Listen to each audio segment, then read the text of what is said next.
Honorable Adejoro Adeogun joins us now. He's the Deputy Chairman, House of Reps Committee on National Security and Intelligence. Well, Honorable, we understand that as of this year, or for the budget 2022, a whopping 5.15 trillion naira was allocated to security, education, and I'm trying to see if I can find the last one now. Well, security, education, and I think social development and poverty eradication, they had the biggest chunk of the budget. Security alone was supposed to get 2.41 trillion naira, which is about 15% of the entire budget. Still, this is what we have. You can still hear the minister there, or you heard the minister there talking about how there was equipment which was requested for, requested approval for, which cost just 3 billion naira to purchase to be able to avert an attack like this. And he was yet to get the approval. How do we justify the amount of money we earmark for security if these are the results we're still getting? I think the first thing you need to understand is the budgeting system. You have an envelope system, and where you have an envelope system, it means that needs are not prioritized. People ask for funds for specific things and you don't allocate for that specific thing. It's not enough to just, okay, they got this number of billions, this amount of billions. Are those billions allotted to the right places? Are they the priority projects that they want to embark upon? If you listen to what the minister said, they need that 3 billion naira. And then I think he said something about colleagues understanding why it's needed. There's some gaps that we need to fill, especially in the human sector of our government, to understand that we have priorities and where security is involved, it should come first above every other thing. From what you have seen so far, I mean, you co-chair this committee in the House, and you also have oversight powers over what is earmarked and what is eventually how it is spent, so to speak. What have you noticed some of these gaps when you go on your oversight function? One of the things we've noticed is a clear difference between needs and availability. I chair committee that oversights the intelligence sector, and I think we're not investing enough in the intelligence sector. And when we look at the way terrorism is handled in Nigeria, there's a clear misunderstanding of how counterterrorism should be handled. Globally, counterterrorism is an intelligence-driven thing. It's not about getting the military, getting the police to run. It has to be intelligence-driven. But in Nigeria, it's not. And then we'll have coordination problems. Everywhere, if something is intelligence-driven, it means that when you have issues of terrorism, the intelligence agency, the lead agency should be an intelligence agency. The internal intelligence agency of the country should be a lead agency, and they should be in charge. I mean, I saw people visiting the site of the incident, the military, the police.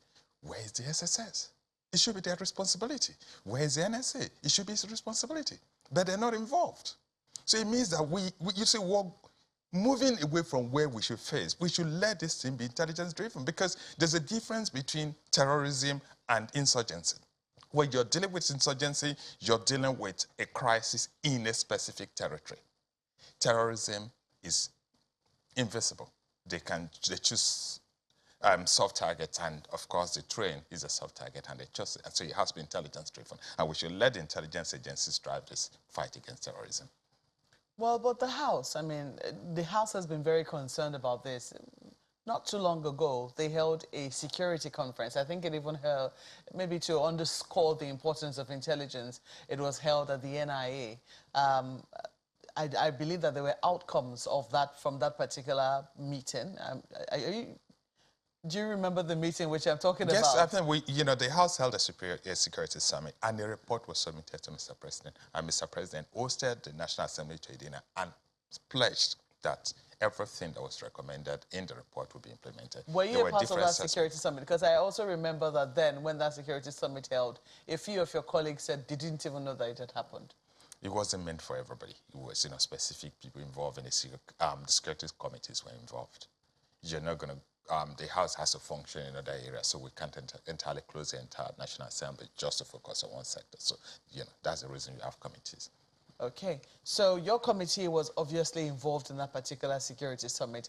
Given the recommendations that you made, yes, you made them to the executive arm of government, presented them to Mr. President, and he said he was going to do something about it. Everything which you recommended was going to be implemented. From what you now saw subsequently, would you say that you saw any linkages between what you had suggested and what was being implemented by the security agencies? I think there's still gaps that need to be filled. One of the things we recommended was align the citizens to take ownership of our battles. See, we're dealing with terrorism now, and terrorism, like I said, is intelligence-driven, and it means that you need suspicious activities intelligence from the people. There's no way this number of people will move to go to a red track without passing through people. Did anybody get back to them? So we need to get people to take ownership. But the moment we keep treating security like it's our problem, it's not your problem, then we can't get any function. We have to understand that it is our problem, the security agencies, the government, and the citizens. We are not speaking with the citizens. We're not getting them involved in the battle yet. That's where we are missing the point, and that's what the National Assembly requested for, and that's an area that I think hasn't been dealt with. Well, on Sunday, there was an attack around the Kaduna International Airport. We were made to understand that a farmer who, carried out his activities around the vicinity of the airport lost his life. He was employed by the agencies because he has his farm very close to the airport to, keep watch on some infrastructure, which was just, I think, outside the vicinity of the airport, and I think raised an alarm. He raised an alarm when he saw this band of terrorists coming around the airport, and he was the one who was killed. Have we been able to, if we're going to be integrating our citizens into security, into the security fold, because there'll be questions now as to what's going to happen to that farmer's family, for instance, and whether or not he understood that the enormity of the responsibility which had been put on him was such that he could lose his life in the process. Do we have anything in place where we are able to, protect and safeguard the lives of our people while we seek their cooperation in being involved in security? So the security sector, especially the intelligence sector, have a way of compensating agents and people providing information. When incidents like the one that happened in Kaduna happens, they have a system of compensating, of doing things the right way. There are funds that are not accounted for, that because you don't have to explain because they're used for specific purpose, and I think they have funds to deal with this aspect. But, I think the aspect that is missing is the communication. You said you raise alarm. You don't raise alarm. You should have technology to be able to send messages. In an ideal situation, we should actually have a counterterrorism center in Nigeria that kind of coordinate all issues dealing with counterterrorism. We should have one to reduce the difference between agents, to reduce the time lag between acquisition of intelligence and then response to the intelligence that's supplied. We don't have that. In a decision, we should have a one-stop center. You have the intelligence agency with the lead agency. You have the action agency all in one location. That way, when the intelligence comes, it comes straight to an action location, and then action is taken immediately. But when you have to pass it to Abuja, and then it has to go to Kaduna, and then from Kaduna, it takes time. You don't have that time. We do not have time to waste now, with, given what we're dealing with. Let me flip this to my colleagues in Lagos. Gentlemen. Thank you, Markwe. Well, Honorable, thank you for being here to talk about these very difficult issues and confront the matters as we raise them. Well, you've talked about something crucial, which is the fact that, as far as you're concerned, we're not dealing with this counterterrorism or counterterrorism issues the way we ought to be dealing with them. Well, your committee certainly oversees intelligence, at least, from what we know, national security and intelligence. What are some of the gaps that you have noticed over time that may have left the lacuna that has now become so gaping that led to what we have now?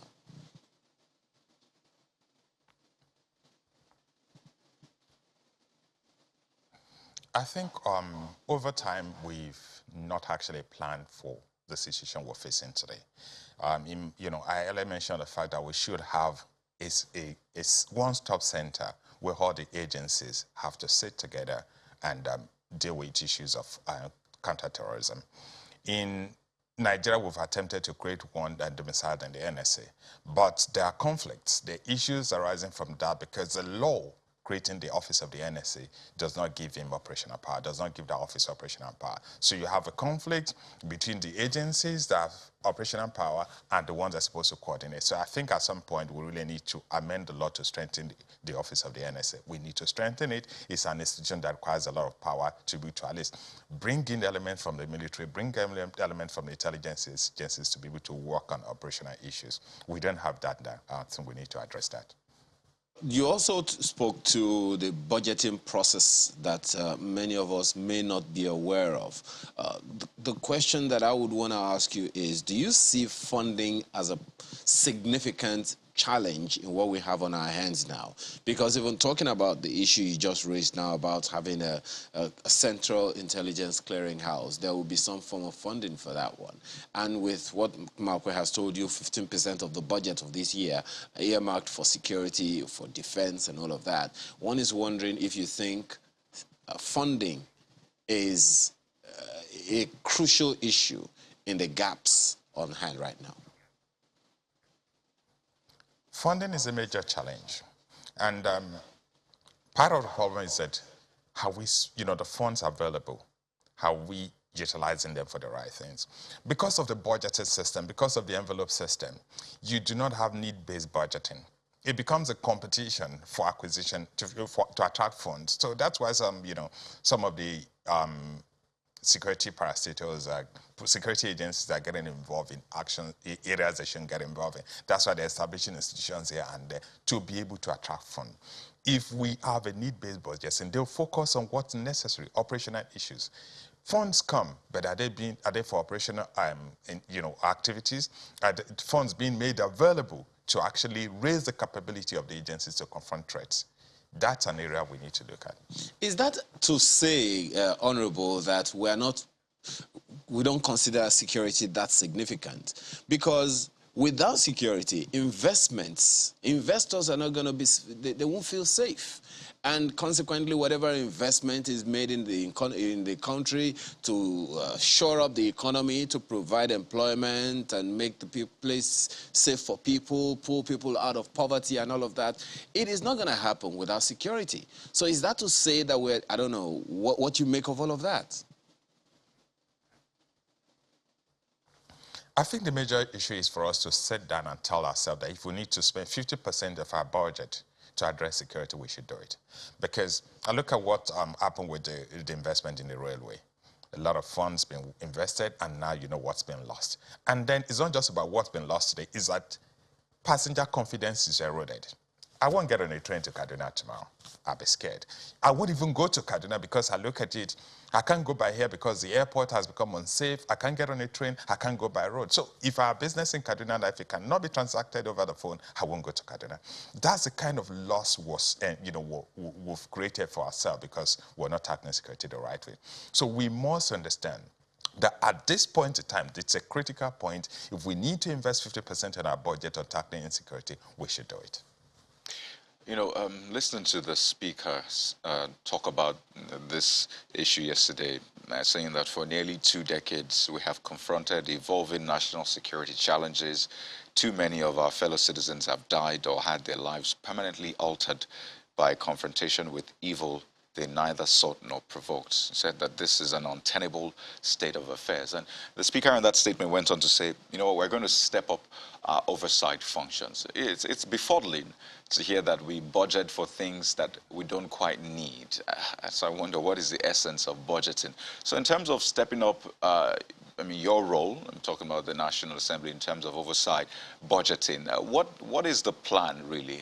We can't keep doing this. We've budgeted over 2 trillion naira for security. And from what you said, it looks like some of those, or majority of that, would not go to what we really need. So what is your game plan to stop this? And why did you allow this go on for so long, it would seem? I think you need to understand one problem the legislature have with oversight in Nigeria: executive bullying. And unfortunately in Nigeria, when the executive bullies the legislature, The citizens support the executive. There's a clear misunderstanding of who is on whose side here. We are on the side of the people, trying to protect the interests of the people, but it's quite easy for the executive to bully the legislature in such a way that legislators are now made to feel like they're the bad guys, and then people withdraw. So, you know, each time there's an attempt to do proper oversight, the executive results to bullying. And we're not getting the support of the citizens. So we need the support of the citizens so that the citizens will know that we are fighting for them. The legislature is on their side. And we're the only one who are seeing things. But because we're not getting the backup, you find that you're taking up a battle, and at some point you find out that the people who should actually be backing you up are not on your side, you withdraw to your shell. That's what's happening. Can you give an instance where this has happened? There's so many instances which the National Assembly will invite heads of agencies and to come and appear, and they refuse to appear. And the next thing is there's stories in the newspaper, National Assembly only asking for money. 99% of the time that we invite people to come and appear for an investigation, it's because there's something missing. There's something that we need to actually get to the root of. I've had an instance in which the head of one of the agencies that I oversight actually attempted to bully me. Why? Because I requested I should appear, because we felt like there are things you need to do. There are basic things we need to know. But what is it? Everybody just feels like, okay, we've got all this power. We need to just descend on these people. We're made to feel helpless because we're not getting the backing of the citizen. It's a citizen who can back the legislature to do the citizen is not going to carry out arrests. And you just talked about what we've done to ourselves. You talked about what has happened in Kaduna and how it's going to be very difficult for you to conduct any business in Kaduna if it's not via phone. There is history between the people and the National Assembly, perhaps maybe not this National Assembly, but previous National Assemblies in terms of how oversight functions have been conducted. And even where people thought that, certain outcomes were going to, be achieved and those things went down the drain. Isn't it up to the National Assembly to see how they can gain back the confidence of the citizens? You see, the National Assembly does not have the funds to invest in public relations like, some other arms of government. So most of the time, the National Assembly side of the situation is not heard because we're unable to shout to explain to people why certain actions are taking place. You speak about expectations. The public relations are obvious, Honorable. Just the other day, I was talking to your colleague, and I was asking him, I think he sits on one of the committees that's supposed to be doing or talking about local content. And I was we're taking questions on locally made cars. And I was asking him questions as to why his colleagues didn't want locally made cars. These are some of the obvious, when we talk about public relations, it's not about the media. The National Assembly always has access to the media if they want their access. I think you gave an example that may be quite different here because you mentioned National Assembly not wanting locally made cars. The facts at the National Assembly is actually not the same facts you have. They're different. There's no point in which National Assembly members rejected locally made cars, not at any point. What happened with the cars when it was suggested that locally made cars be bought for National Assembly members? There was an issue. Members needed cars at a specific time. And then there was a realization that the company that's supposed to supply the cars do not have the capacity to deliver the number needed within a specified time. If you have the capacity to produce 300 cars in a year, and we need 300 cars in 2 weeks, you can't meet that need. I want to ask you, where will you be able to buy a locally made car today? If I, as we're living in this studio, I would want to buy a locally made car, please tell me where I can buy one. Is that for me to tell you as someone in the media? Because I know a number of companies who locally make cars, and I know that my own company patronizes this company. So it will not be in my, we advertise these companies all of the time. If members of the National Assembly do not know these places, then there are big questions as to whether or not they're really representing us. I think I don't want us to digress too much into this, and the reason is this. National Assembly does not have any problem with locally made cars. We will willingly welcome locally. If I have a chance, I have, I think I saw this vehicle, this locally made vehicle that looks like a G-Wagon. I love it. So if I know where to acquire one, I will. If I'm given one as an official cause, I'm more than willing to jump into. I'll tell you where that one is. That's Innocent, and I think it's in Newi. Well, Honorable, I have to thank you so much for you coming on the program this morning and for shedding light in terms of what the National Assembly is doing for oversight and ensuring that this sort of incidences do not happen again. We're hoping that, you know, they'll be very much on top of it. We know they're supposed to be meeting with the Minister for Transport and also the Minister for Aviation to further investigate what happened in these two incidences, and we certainly will be following up with National Assembly to see how far they go with that. Thank you for coming on this morning. Thanks for having me.